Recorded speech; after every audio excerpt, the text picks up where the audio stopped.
Selamat datang. Hari ini kita akan membahas sesuatu yang sangat mendalam, semacam cetak biru doa para nabi dalam Al-Quran. Berdasarkan materi yang Anda berikan, jelas sekali bahwa Anda nggak cuma mau tahu apa yang mereka minta, tapi lebih ke bagaimana mereka menyusun doanya. Jadi, soal cara mereka berpikir, kerangka mental mereka saat berhadapan dengan Tuhan. Betul. Ini bukan sekedar kumpulan permintaan ya.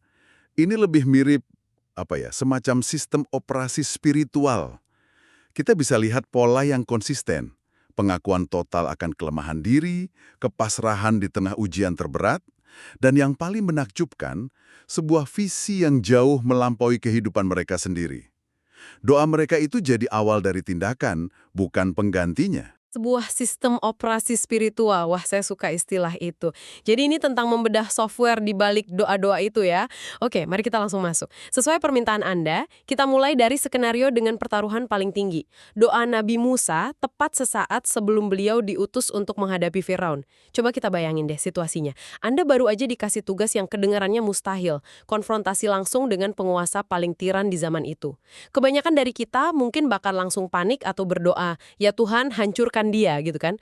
Tapi Nabi Musa nggak gitu kan. Permintaan pertamanya justru sangat introspektif. Tepat sekali. Reaksi pertamanya bukan minta kehancuran musuh, tapi minta penguatan internal untuk dirinya sendiri. Ini fondasi dari segalanya. Doanya dalam surat Toha, setelah menerima perintah agung itu sangat terstruktur. Beliau memohon, Qala rabbi shrah li sadri wa yassir li amri wahlul 'uqdatam min lisani yafqahu qawli.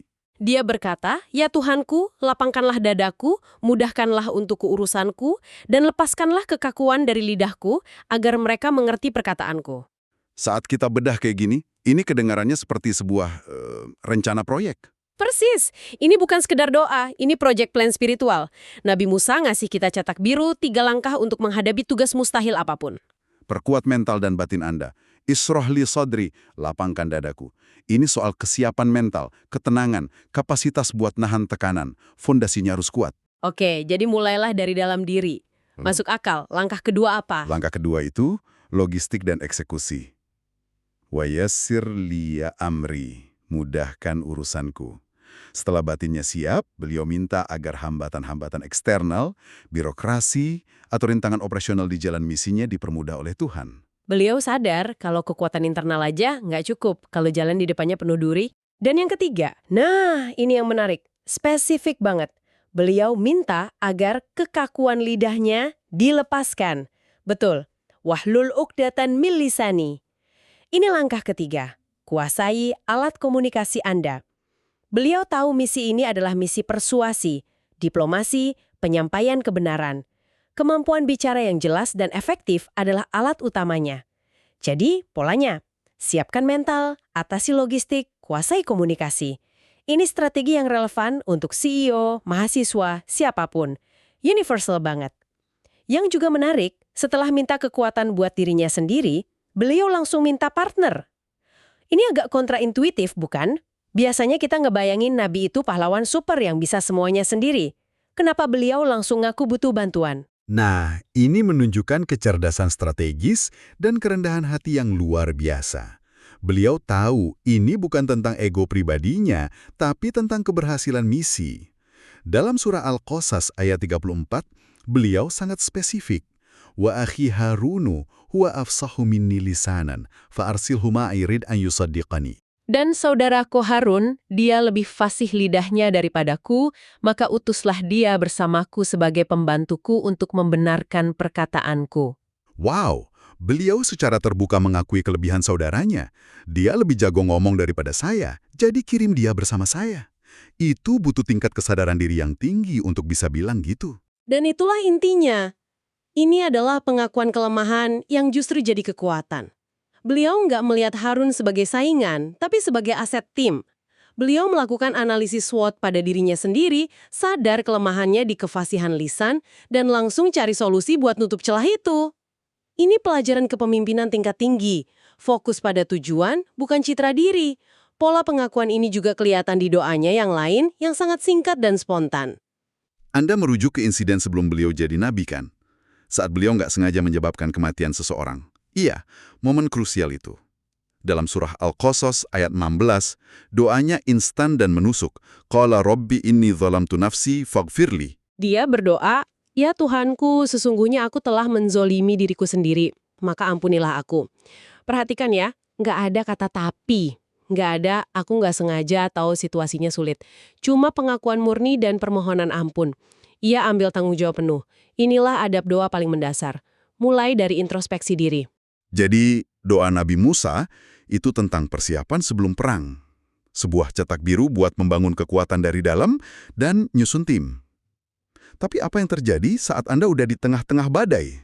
Saat semuanya terasa hancur dan rencana nggak berjalan semestinya. Materi Anda ngasih kita dua contoh ekstrim tentang ini.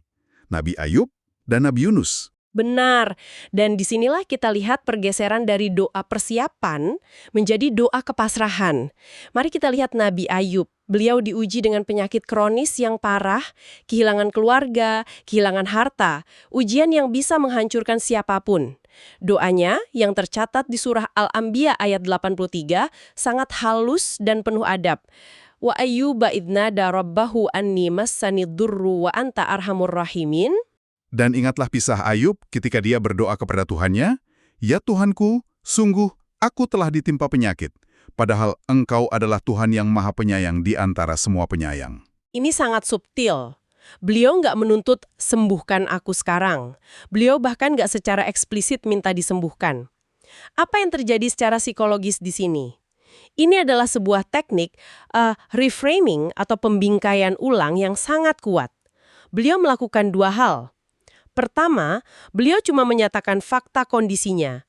Anni masaniyad dur, aku telah ditimpa penderitaan. Sebuah laporan keadaan, bukan keluhan. Kedua, dan ini kuncinya, beliau langsung mengalihkan fokus dari penderitaannya ke sifat Tuhan. Wa anta arhamur rahimin, dan engkau adalah yang maha penyayang di antara para penyayang. Jadi beliau menggeser pusat perhatian. Bukan lihatlah penderitaanku, tapi aku tahu engkau maha penyayang. Tepat. Dengan fokus pada sifat Tuhan, bukan pada masalahnya, beliau secara psikologis menyerahkan kendali kepada entitas yang paling mampu menyelesaikannya. Seolah-olah beliau bilang, ini keadaanku, dan aku tahu siapa engkau. Keputusan ada di tanganmu, karena engkaulah yang paling tahu apa itu kasih sayang. Ini puncak ketabahan.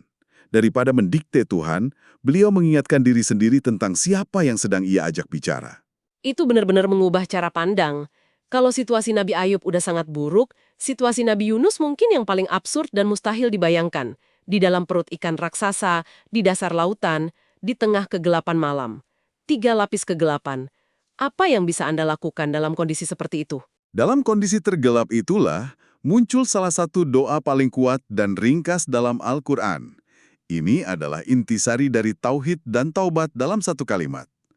Dalam surah Al-Anbiya ayat 87, beliau berseru, La ilaha illa anta, subhanaka, inni kuntu minadh dhalimin.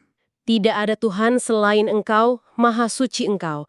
Sungguh, aku termasuk orang-orang yang zalim. Kalimat yang sangat padat.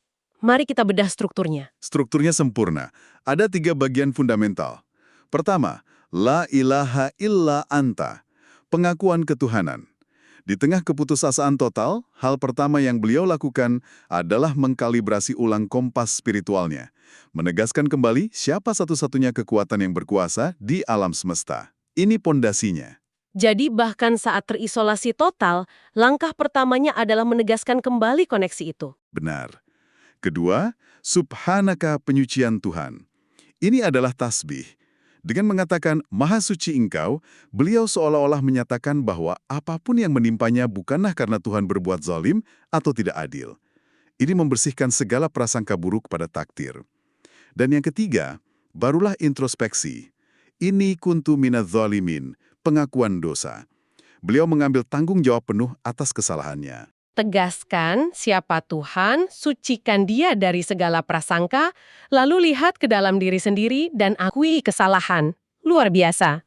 Dalam kondisi tergelap pun, solusinya adalah melihat ke dalam, bukan menyalahkan keadaan di luar. Itulah kuncinya. Doa ini adalah riset total. Ia mengembalikan perspektif yang benar, bahkan ketika secara fisik Anda ada di titik terendah. Sejauh ini, doa-doa yang kita bahas terasa sangat personal dan fokus pada saat ini ya, persiapan misi atau bertahan dalam krisis. Tapi dari materi Anda, ada dimensi lain yang lebih jauh lagi kan? Visi yang melampaui hidup mereka sendiri. Saya penasaran dengan contoh Nabi Ibrahim. Anda menangkap benang merahnya. Disinilah doa para nabi melompat dari urusan pribadi ke pembangunan warisan atau legasi. Dan Nabi Ibrahim adalah ahlinya dalam hal ini. Bayangkan adegan di mana beliau atas perintah Tuhan meninggalkan istrinya Hajar dan putranya yang masih bayi, Ismail, di sebuah lembah yang kering kerontang di Mekah. Nggak ada air, nggak ada tanaman, nggak ada kehidupan. Sebuah tindakan yang butuh keyakinan luar biasa. Apa yang beliau doakan saat itu? Pasti soal makanan dan minuman untuk mereka kan?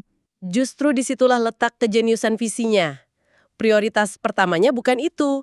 Dalam surah Ibrahim ayat 37, beliau berdoa, Rabbana inni askantu min dzurriyyati biwadin ghairi dzi dzar'in 'inda baitikal muharram.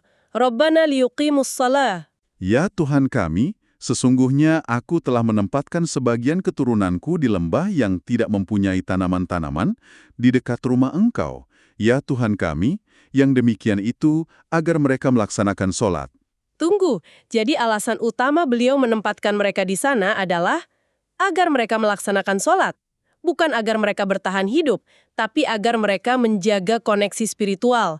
Itu benar-benar membalik prioritas yang kita kenal. Persis.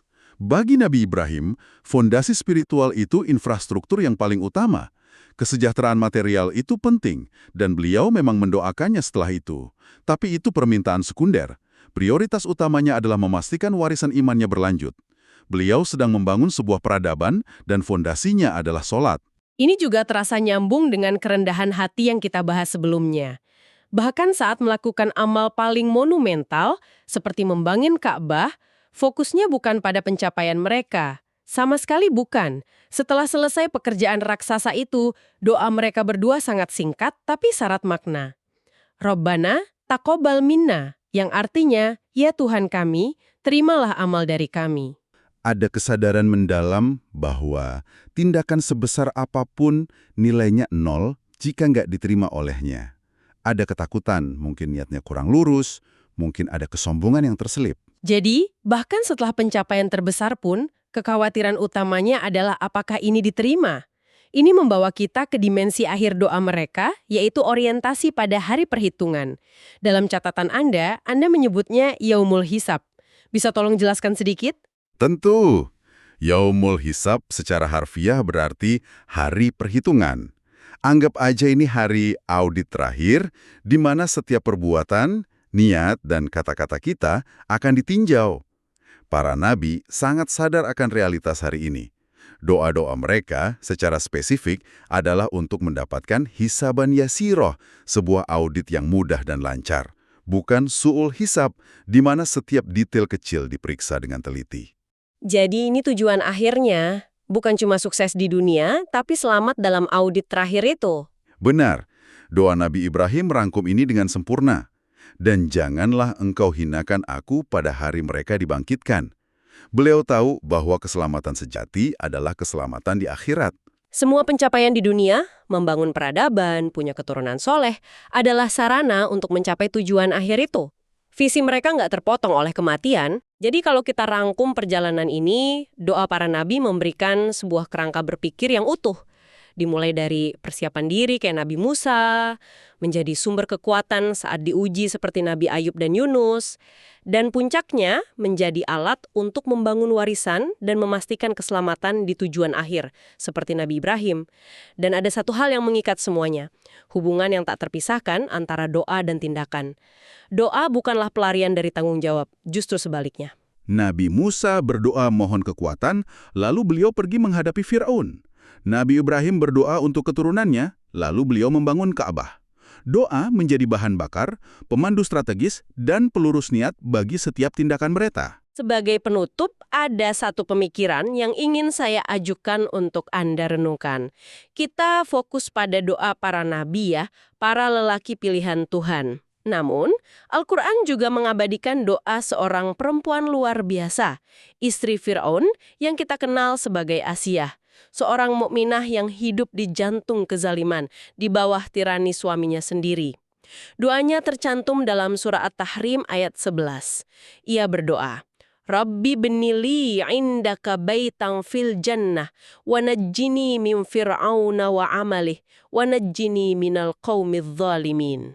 Ya Tuhanku, bangunkanlah untukku sebuah rumah di sisimu dalam surga, dan selamatkanlah aku dari Fir'aun dan perbuatannya, dan selamatkanlah aku dari kaum yang zalim. Perhatikan baik-baik struktur doanya.